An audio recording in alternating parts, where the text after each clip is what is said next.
Hey, Judy, happy anniversary. Thank you. Oh, was that yesterday? No, what is the date? Tomorrow. Oh, the 4th, right? Yep. Yes. Yeah. Tomorrow. That's a long time. Oh my God. Yes. It just happens incrementally. I always remember, what's her name? Irma Bombeck said people would look at her like 40 years. Like she was like, there was something wrong with that. Yeah. And then she would say, just lazy, I guess. No, but really, congratulations. That's quite a feat. And David and I just celebrated the 46th anniversary of our first date. Good That's for you. awesome. That's another month. Right. April Fool's Day. That is just fodder for lots of jokes, I can imagine. Yes. Okay. I do want to say I am 2 months pregnant. I mean, 2 months pregnant. 2 months married. Not pregnant. What the heck? Well, my wife is pregnant too, but 2 months married. So congratulations. Looking forward to saying I am now 30 years, 40 years, 50 years. So you all inspire me.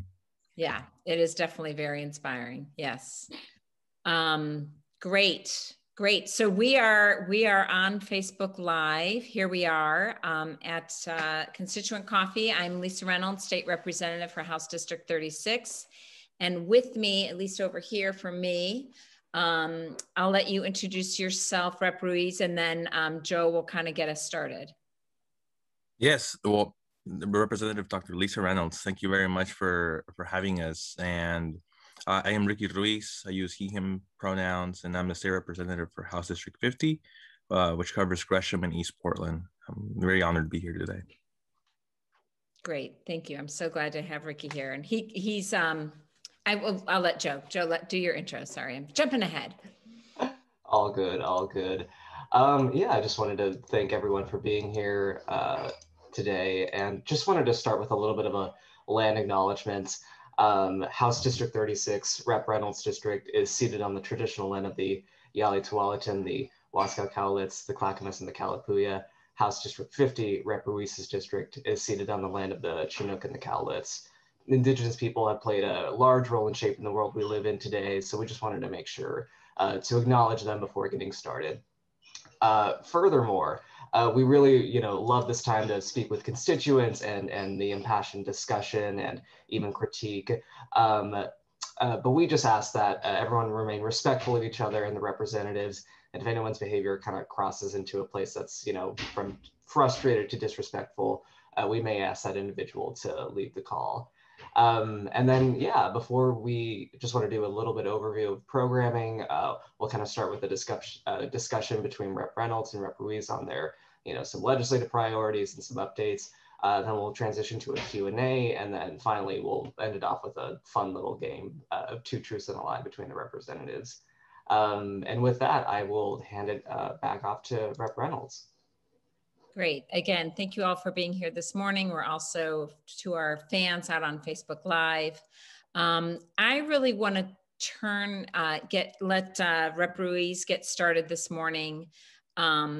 It's just been so fun getting to know my colleagues, and I'm just going to say Ricki and I had a chance. We, at one point, we'll talk a little bit about the robot reading of the bills, but at one point he and I were sitting up in the balcony planning this morning's event. So I feel like we're missing that drone in the background, Ricki, of the OFCC.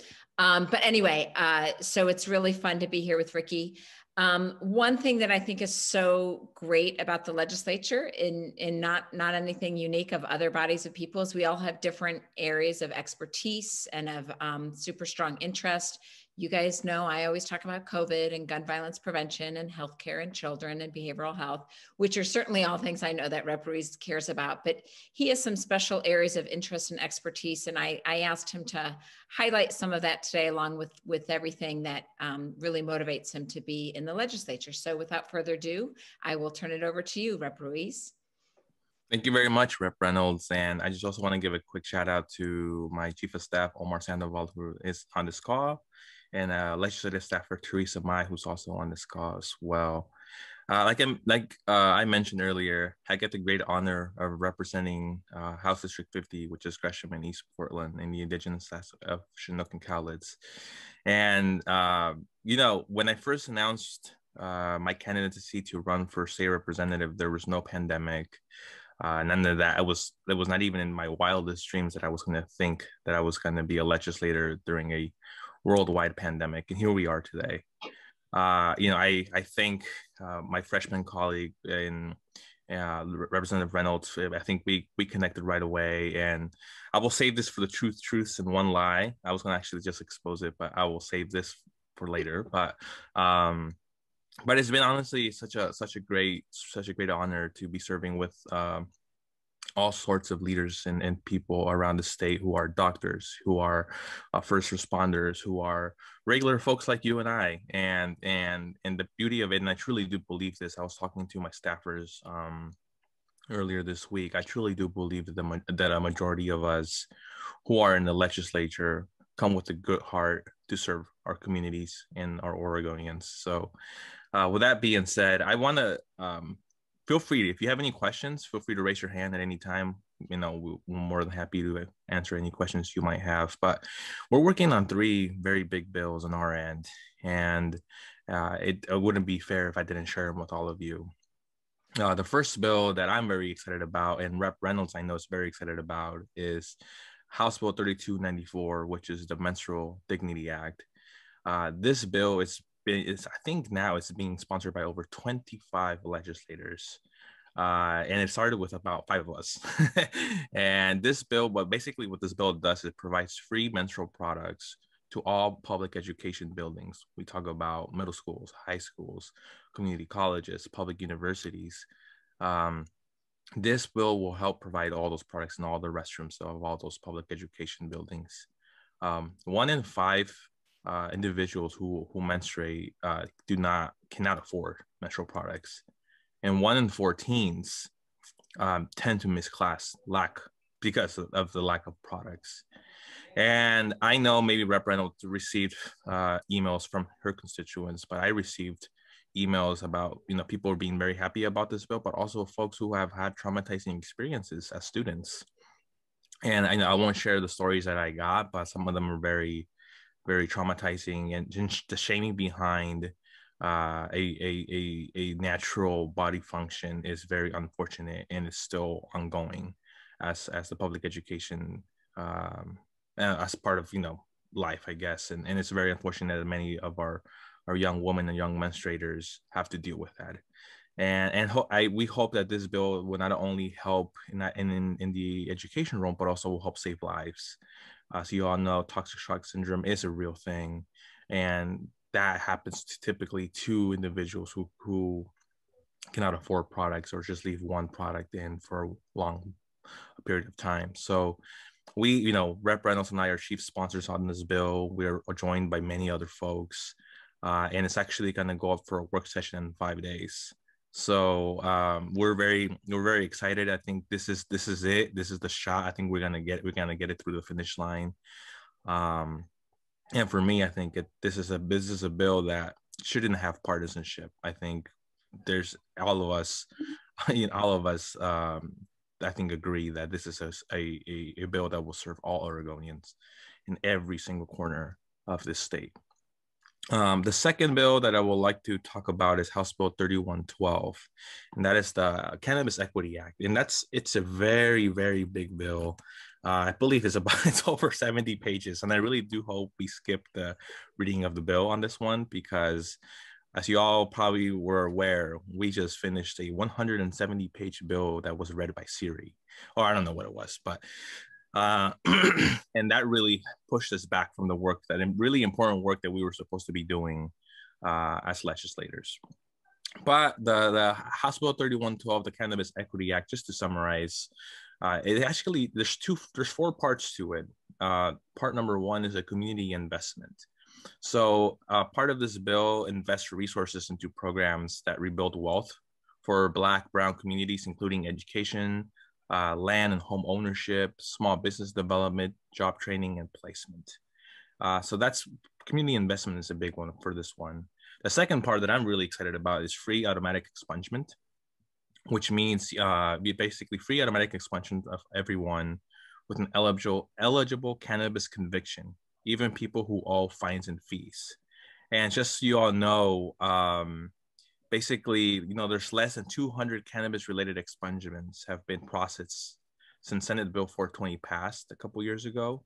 And there are over 28,000 records with eligible cannabis crimes. So that gives you an idea of how many people we can help with this bill. The third part of it is equity licenses.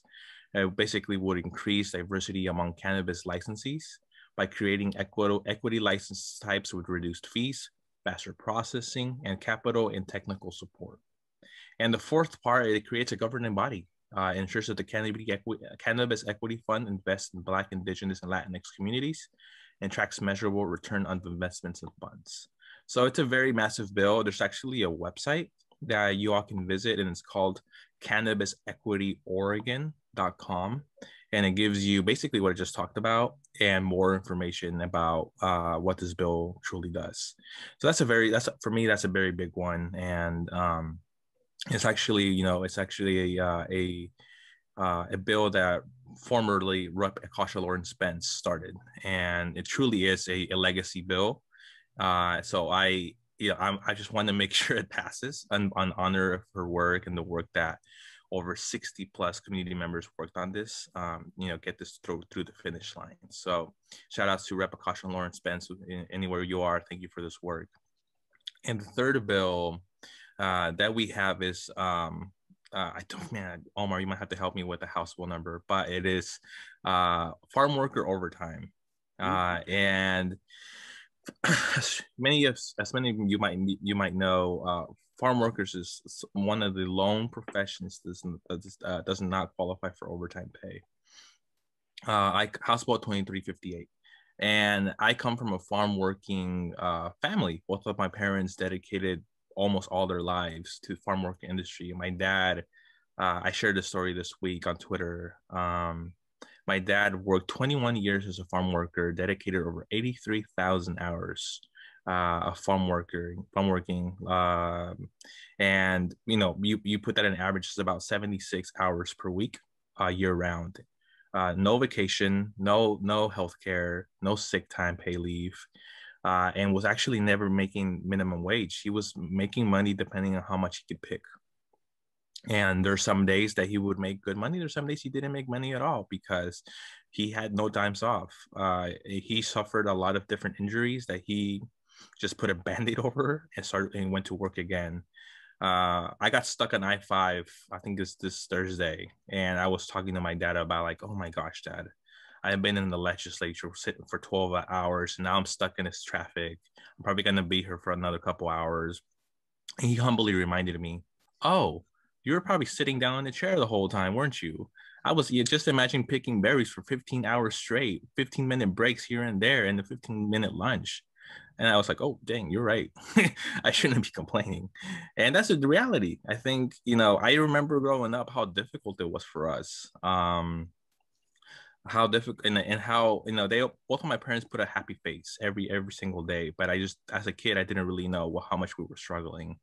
And until I grew and then until I got older, they started sharing the stories. Like, yeah, we almost got evicted almost every 3 months. We lost electricity at least every 6 months. I vividly remember this one day. I remember we lost electricity and basically almost all our food went, it went to waste.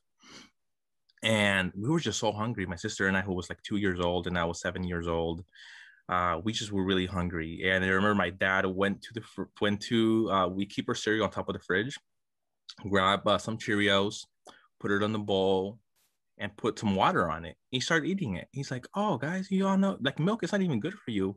Cereal with water is actually a lot better option. And we seeing my parents doing that, and we were like, I guess that's okay. So we started eating cereal with water for like 2 days straight, thinking that was okay because our parents were doing it. And my parents later shared the fact that, we didn't have electricity. We didn't have even money to afford milk. I really just, came to understand this week when Ricki told similar stories to us, his colleagues, before he shared them with us today.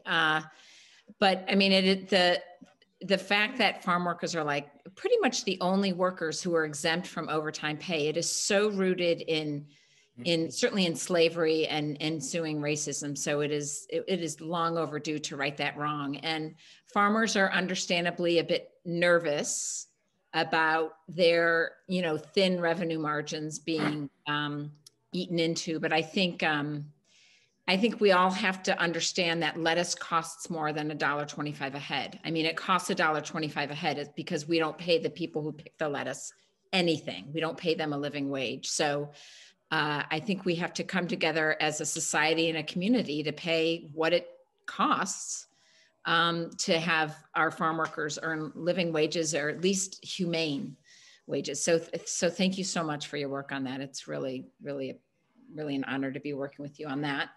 I wanted to open the floor to questions really for either of us. You guys know that I'm happy to talk about, my stuff. I will give a little bit later this morning, I'll give an update on gun violence prevention bills, which a couple of you have asked about.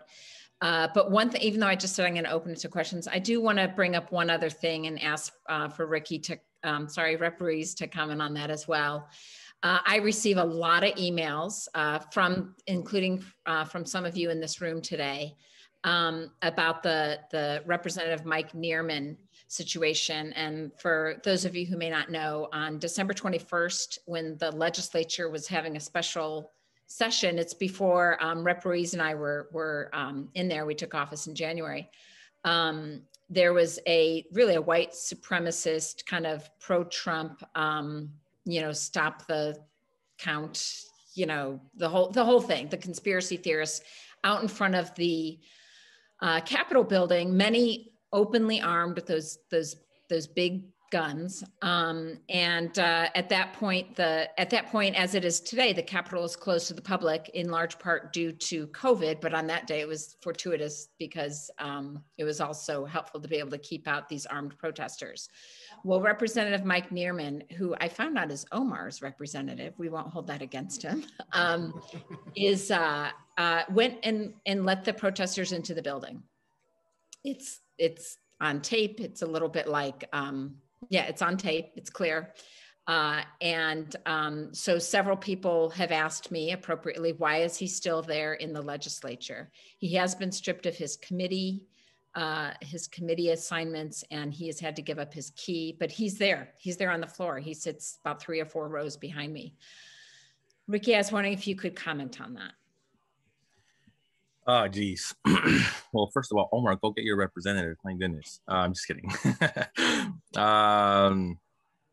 Yeah, I mean, I similar to what Rep Reynolds said, we weren't there when this happened, but I know many of my colleagues were there, and just talking to them and talking to even to their families, how difficult and how scary that was. Like, we know this could have gone south so fast, so quick. And I mean, we saw what happened in the U.S. Capitol in D.C., right?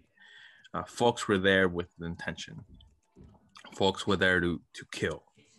And I just don't really, I just think that was maybe the intention here in our Capitol as well. And I brought light to that because folks were sharing. I remember I see on Facebook, people were sharing about what was happening in the U.S. Capitol January 6th.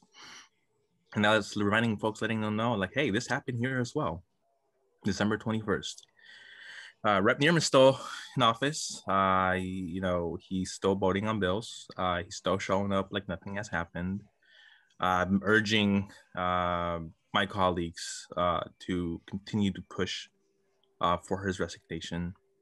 I know that there was an investigation that was being conducted by the Oregon State Police, and I believe the Attorney General from Marion County decided to look deeper into it, and not really sure where it stands now. From what I've heard, the investigation has been completed, and the conduct committee in the legislature should be taking action soon.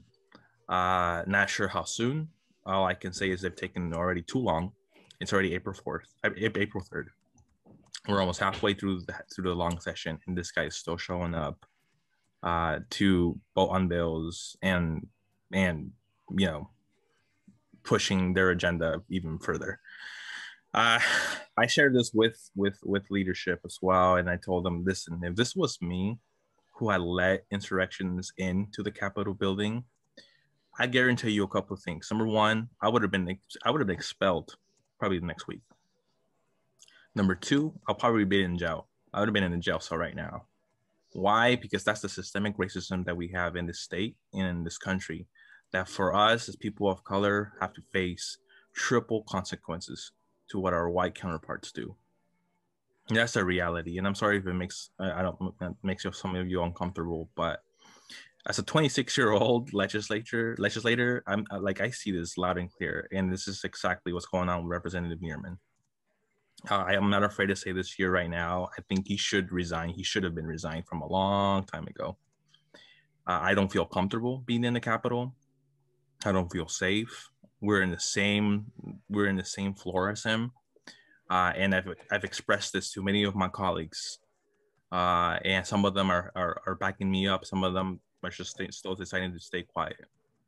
And not sure what happened. I'm not sure what negotiations went down, but I think we need to continue to put, as residents, we need to continue to make this push, and we need to continue to ensure that this representative does not deserve to be in the legislature. He should have been long gone a long time ago. Thank you for that, Ricki. I 100% agree. The process feels super slow, and you're right. Meanwhile, he sits there in his desk, and it's and this is a privilege, and it's infuriating. And thank you for sharing your perspective on that, which is different than mine, but I 100% agree with you, and will continue to support the work. On a slightly related note, I'm sorry, I mean, this is probably a macabre related note. The House Conduct Committee did also a very long process, but Representative Diego Hernandez resigned back in March. But I wanted to share the really awesome news that the Multnomah County Democrats and the Multnomah County Board of Commissioners appointed his successor, who was sworn in today by Senator Jeff Merkley. So Andrea Valderrama is the new state representative from House District, is it 47? Okay. One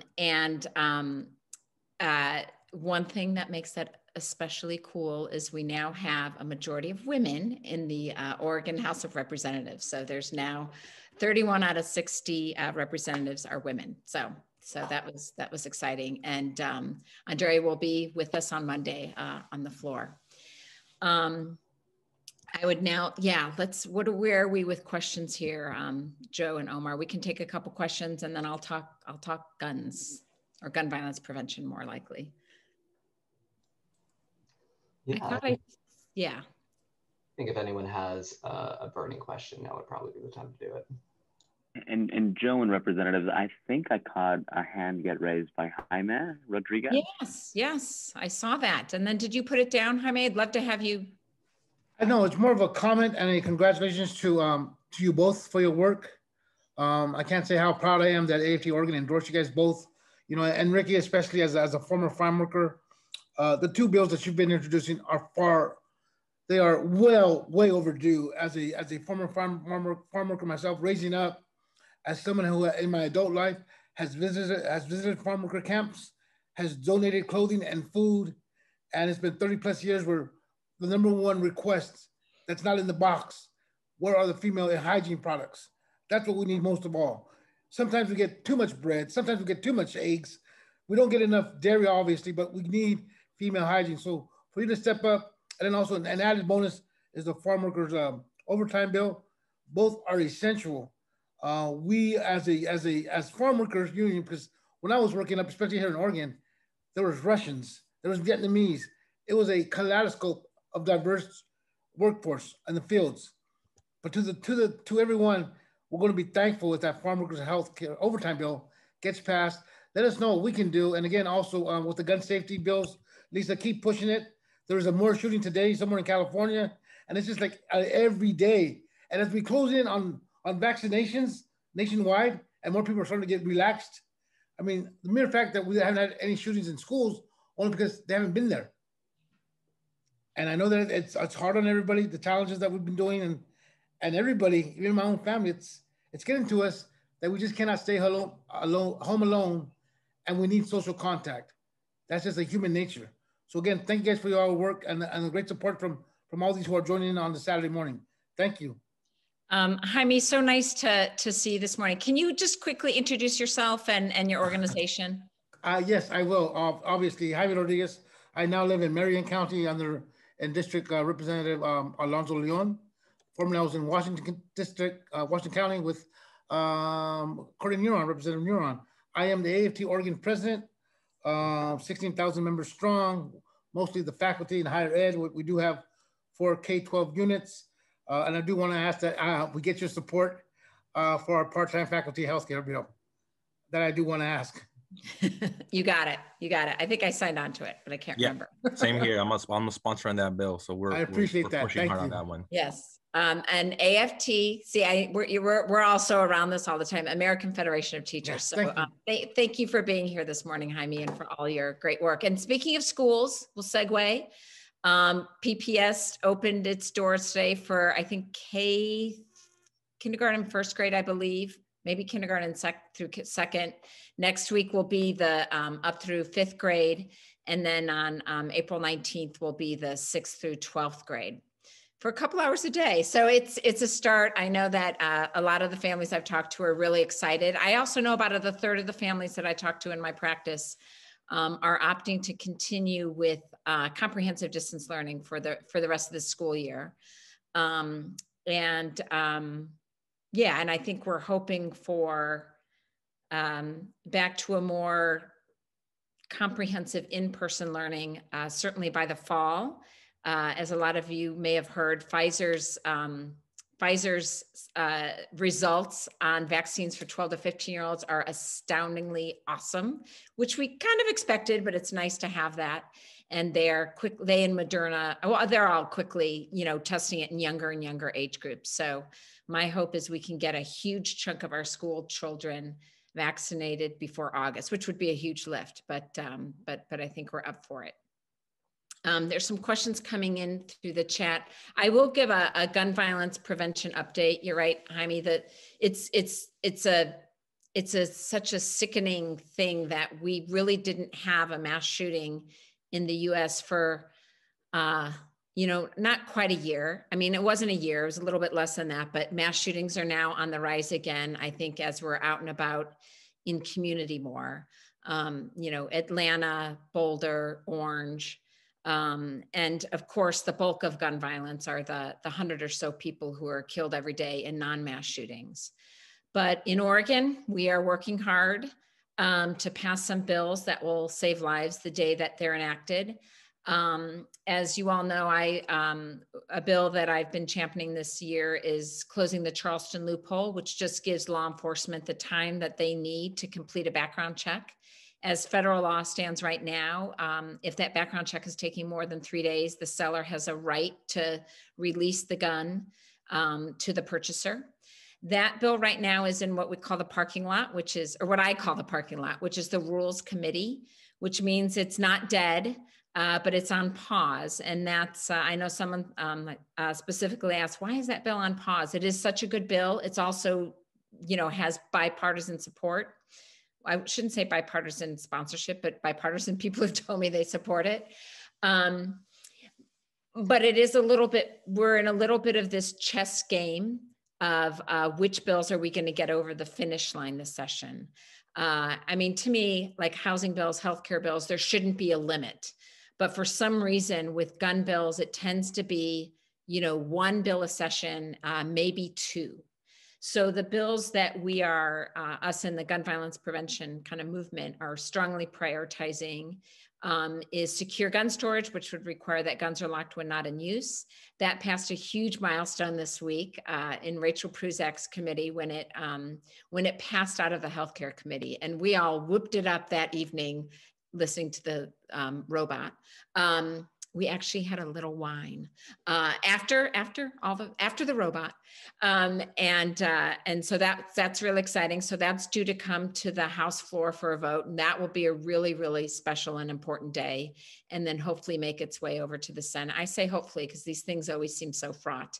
The week before this past week, the Senate passed Jenny Burdick's bill, Senate Bill 554, which allows public buildings to prohibit guns on their premises. So schools, universities, and it actually automatically prohibits state buildings, including the state capitol. Now that is long overdue. Judy and I have been in the Capitol a lot, testifying and showing up for gun violence prevention bills. And it is intimidating when the opposition is there carrying guns. And again, we saw what happened on December 21st, when people with guns, were able to breach the building. That part wasn't illegal. The part that they came into the building with, the gun part wasn't illegal. It's the fact that they were in the building because it was closed due to COVID. I tell the story of, I was once holding a sign, not much bigger than this, maybe twice the size of this, saying like pediatrician for safe storage, and the Oregon State police officer very kindly came over and said, you cannot have signs in the rotunda. And I'm like, okay, what about that guy over there with the gun? That was allowed. So that's long overdue. I do think we can pass it in the House, but again, it's these fraught political discussions that happen. And yeah, so we are working hard. We're really excited. It'd be great to pass both safe storage and the public buildings bill. That's really and Charleston, but I realize that pushing for two in this weird climate of the minority having an outsized influence, it'll probably be hard to pass all three, but we're really hoping for those two.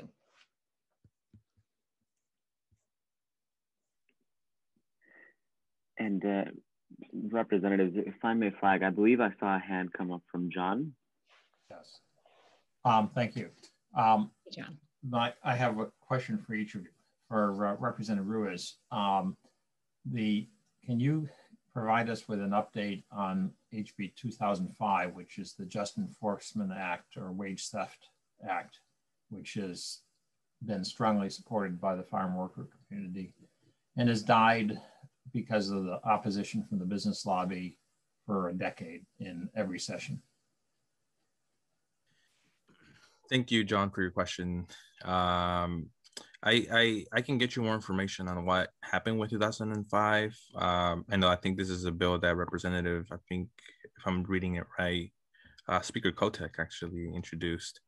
And so I've heard of a little bit of the history. I think it's a housing bill. No, it's not a housing, it's wage theft. Wage theft. House Bill 2005, you said? 2005. Just Enforcement Act. So I know it's not in your committees. Okay. Because it went through judiciary, presumably, but there was a hearing on it. And it's one of these things, for those who aren't aware of it, we have had over time, we continue to have wage theft. It's a particularly severe problem in the farm worker community where people work all day, then the contractor skips town and they don't get paid. In restaurants where people are forced to work overtime, aren't paid for the overtime, et cetera, et cetera. And it's caused by the lack of enforcement from BOLI.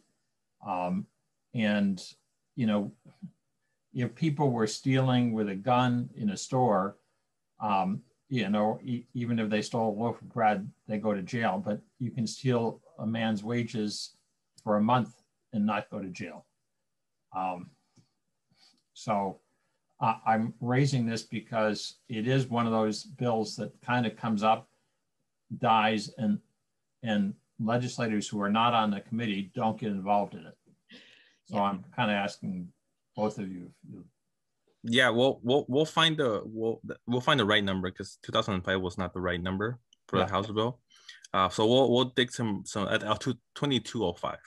That's right. That's right. Yeah, yes. yeah, 2205. There we go, 2205.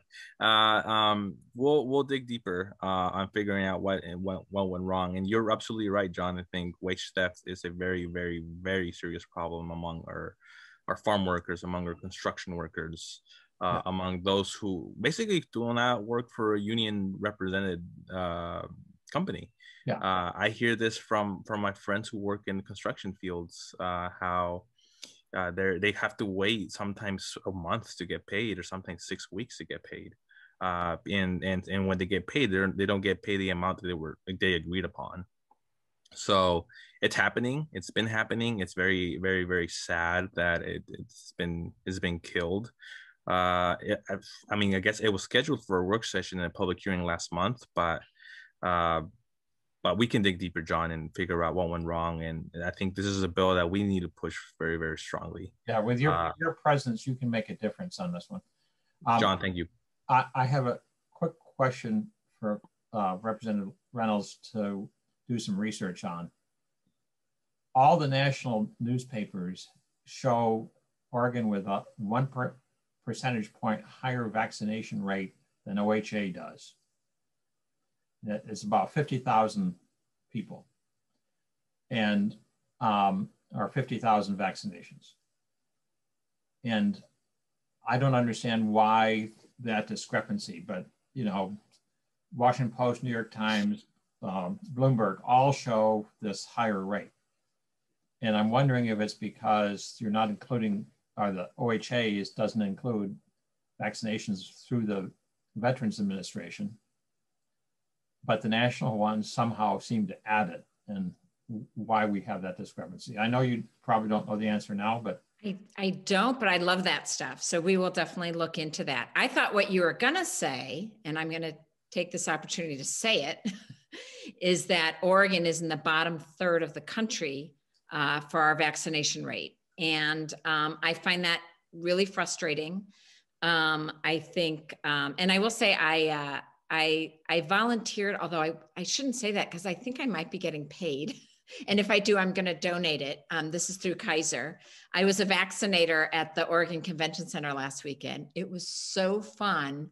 And what I saw, which was the end of the line, so by then everyone was super happy, but what I saw was a well-oiled machine, but I didn't spend a lot of time going through the whole process and seeing what it was like for other people, because, you know, they kind of don't like a lot of people milling around. But that was really exciting. And I mean, that is certainly a place where we can ramp up capacity. But more importantly, I think than ramping up the Oregon Convention Centers, continuing to get it out to communities through the pharmacies. And I think the other number that might not be in the OHA piece, although that's kind of inexplicable, would be there's quite a few vaccines have been sent straight to the tribal communities, who are actually sometimes opening their doors to the entire community that they're living in, which is really great. So I will say that I am frustrated with our low vaccination rate. And the Oregonian yesterday, they said it was because they're getting fewer vaccines from the government per capita. But if you look certainly at the New York Times numbers, we have 600,000 doses that we've received but aren't in arms. And I know there's been some thought about they're holding back on some doses to make sure people have enough for second doses. But I think the weekly shipments have been accurate finally. You know, for a long time, we weren't getting what we were promised, and now we're getting those. So I think we need to be getting vaccines into arms ASAP. I do think Governor Brown might have stolen my line, because in my newsletter on Thursday, I said it's a race between the vaccines and the variants. And she used that line, but it's not rocket science. So I don't think she necessarily got it from me. But right now, you know, as I've written, we're seeing an uptick of cases in Oregon, 20% increase in cases week over week. And I think this is mostly because of the variants, which are more contagious and actually have a higher rate of more severe illness and even death. So I'm really concerned that we're going to start seeing our death rates rise. There's always a lag between cases and death rate. So what this means to me, you guys know what I preach, you know, keep wearing your masks. Make sure you get vaccinated as soon as you're able. Come May 1st, everyone in Oregon is going to be eligible, which is great. Eligibility really expands on Monday. And I do think the appointment making process has gotten better. It's not great. I had someone who tried for the first time last week to sign on and get an appointment and texted me like, oh, this system really stinks. I'm like, oh my God, it is 30 times better than it was 6 weeks ago. And I'm not saying we should stop there, but like, I think we're like, oh, it's so much better, but it still is really, really clunky. And in fact, they've changed the chat bot. Anyway, things like that.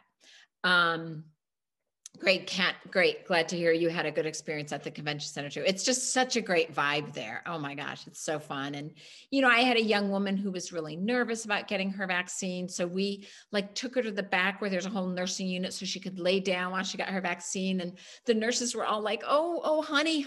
You know, it was just really, really awesome. Yeah, it was really cool. So, and my youngest son, Hank, who a lot of you know, he's in Illinois and he got his first dose yesterday, which was really incredible. I was so happy. He sent me a picture of his card. He knew exactly what I wanted to see. So, so that feels good as a mama. I did want to go back to Frank. And Frank, by the way, you are on my list. I will get back to you on those 2 House bills you brought up, and I appreciate that. We will definitely get back to you this week. Those land use bills are not in my wheelhouse, but I will learn and get back to you. But Frank brought up a good point as we're talking about, you know, all sorts of issues, including around farm worker rights to a living wage, farm worker rights to, you know, not working 15-hour days. But I also think about farm workers' access to healthcare. And there is a bill wending its way through the legislature, really spearheaded by our colleague, Winsve Campos, which would cover all Oregonians. And I do like to talk about the fact as a pediatrician in a state where we cover all kids, you know, I'm one of the luckiest practitioners in the country because I have pediatrician friends in other states where they don't cover all kids. And my friends here who take care of adults, we don't cover all adults. So I have this nice Venn diagram of cover all kids in Oregon, regardless of their immigration status. Well, we are looking to expand that to cover all adults, cover all Oregonians. And I think we have a really good shot at it this year. I think the momentum's there. I think there's some, you know, some funding coming from the government, and it's the right thing to do. And it also ends up being cost effective, but more importantly, it's the right thing to do, especially for the people who literally put food on our table. Any other questions or concerns? Any other comments you might have, Ricki? Rep Ruiz. No, it's Ricki is fine. No, that's. I think I was also reading some of the climate bills that in the chat box, and I'm happy to be a sponsor of 2842. The other ones we're gonna look deeper. Again, it's really difficult to follow over. I don't know how many bills were introduced this session. My goodness.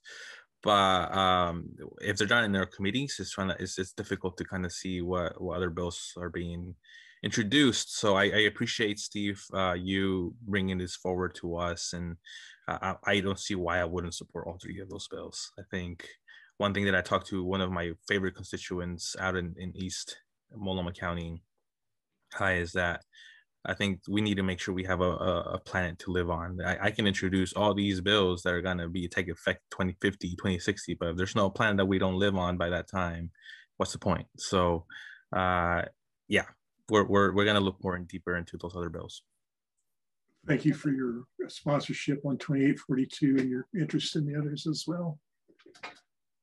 Yeah, and I'll give you guys a little highlight of the process. When 4,000 bills introduced, and you end up learning a lot about the bills that are in your wheelhouse. Like I've although I just heard about a new healthcare bill yesterday I didn't know about. I'm not on the healthcare committee that I signed on to about clinics in schools.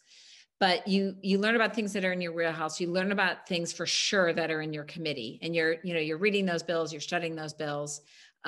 You learn about bills from your colleagues. I mean, when Ricki approached me about the Menstrual Dignity Act, I'm like, oh, brilliant, right?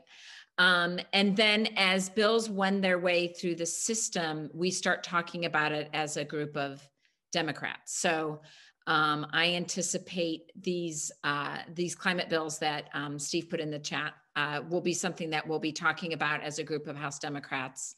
And that's where we learn a ton, and we can pick the brains of our colleagues. We can pick the brains of advocates. So I wish that I knew all the bills like now, including, Frank approached me about a couple. But we do know them before we have to vote on them, but sometimes we wait to see what's gonna live or die. So thank you so much. And Republican tactics. So as I alluded to, one thing that Republicans are requiring in the Oregon House is that all bills be read before they get voted on. And this is something that is in the Constitution, but kind of the custom is we waive that requirement before every session. Or I think it actually be before every floor session. Well, the Republican, and in order to waive that requirement, you need 40 votes. We have 37 Democrats. And the Republicans continually refuse to waive that right. Of particular kind of egregiousness, I think this week there was a 170-page bill that we've both Ricki and I have alluded to. It's to change the name of the Oregon Liquor Control Commission to Oregon Liquor and Cannabis Commission. And because the original statute that established the Oregon Liquor Control Commission was 170 pages, the new bill was 170 pages. Now we've all talked about like the new bill didn't have to be 100, like maybe there are some other things we could, but anyway, we never dreamed it would come to this. So we actually even tried to kill the bill and say, let's not even worry about that this session. It's a little bit like window dressing, right? It doesn't change what they do. It just changes the name. It's important to reflect what they do. It's important to elevate what cannabis is for Oregon. But we tried to kill it and just say and the Republicans wouldn't let us kill it. So they very deliberately wanted us to have a robot read a bill for, I think, what do you think, Ricki? 9 hours, I think, this week. And that's I think it was definitely up there, 19 hours. And it's really like droning in your, I was kind of joking, can we give it an accent? Can we, and we didn't necessarily have to sit and listen to it the whole time, but we certainly had to be in the building. And more importantly, this just pushes everything down the schedule, and we are coming up against some deadlines. So Speaker Kotek's, response to that is, well, we're just going to have to be in the building a ton of hours this week. So it was supposed to be including Friday. Then we negotiated on another bill that I think was 70 pages that they agreed to not read. And that's why we didn't have to be in the building on Friday. So it's kind of mean-spirited gamesmanship. The speaker, I'm sorry, the minority leader, who is Christine Drazen, says, we do not want to rush through this radical agenda. Well, I'll tell you, the OLCC bill passed with 54 out of 60 votes. There was one no, and the rest of the people were absent. I think all Republicans. We did negotiate to have a budget bill moved up on the list. We had to have Republican cooperation to do that. So we passed a budget bill. I can't remember what the total amount of the budget bill, but it included things like $250 million for summer programs, wildfire recovery, housing, emergency housing shelters and navigation shelters, a really important bill that passed unanimously. So these are these agendas they're trying to slow down. It's very, very, very frustrating. It just means we're going to be in Salem a whole lot more than we were otherwise, which is particularly hard, I think, for parents with little kids or parents with family members who they need to help take care of.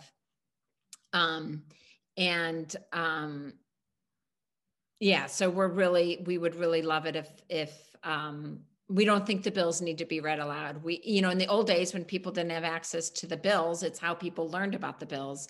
But the only people in the building are us, although it is streamed live on OLIS if you ever want to hear the robot, if you ever want that little thing in your head. But the reality is everyone has access to these bills on the computer. So to waive the reading of them does not decrease access for the public to understand what the work we're doing. So it's frustrating. And I will say the Thanks, Jay. I would just say that our hands are tied, you know, just because of the way quorum rules work. There's not much we can do except to just really try to outlive them and just say, fine, we'll work. Like there's a grill on the pad. I'm like, I think we should have a big cookout, but people thought the optics wouldn't look too good for that. So we didn't, but we may. It's giving me, you know, more time to get to know my colleagues. Any other thoughts on that, Ricki?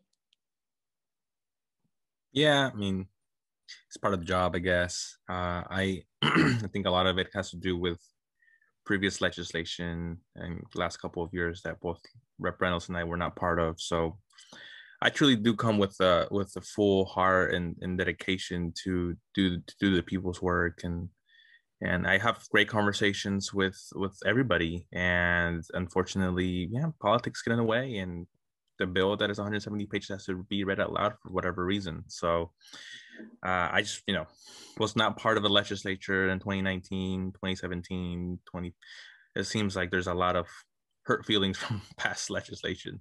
So, you know, we're just ready to legislate and ready to serve. And if we have to be there long hours every single day, so be it. We'll be there.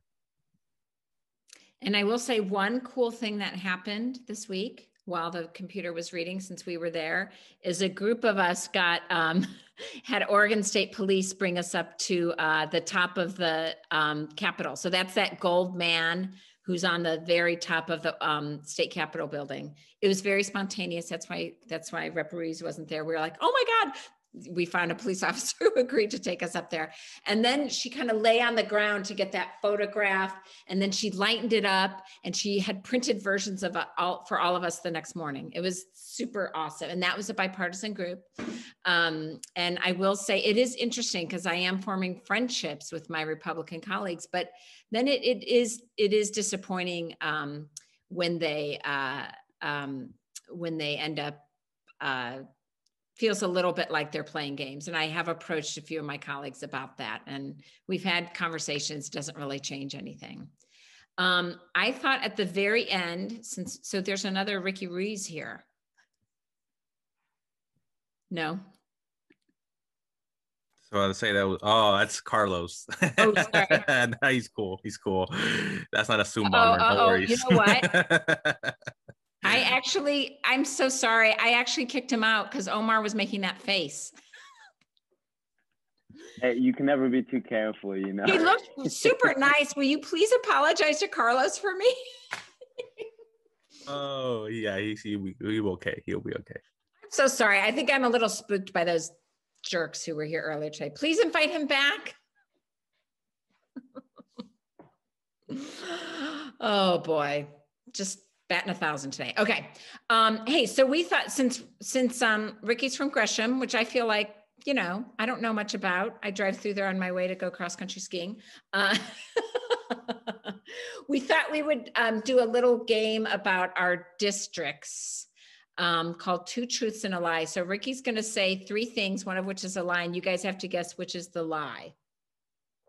All right, here we go. So we'll direct it for Gresham. So 3 things about Gresham. Gresham's official city flower is the lilac. Gresham used to have amazing jazz festivals in the 70s, 80s, 90s, and early 2000s. Gresham is home to the most sightings of Bigfoot.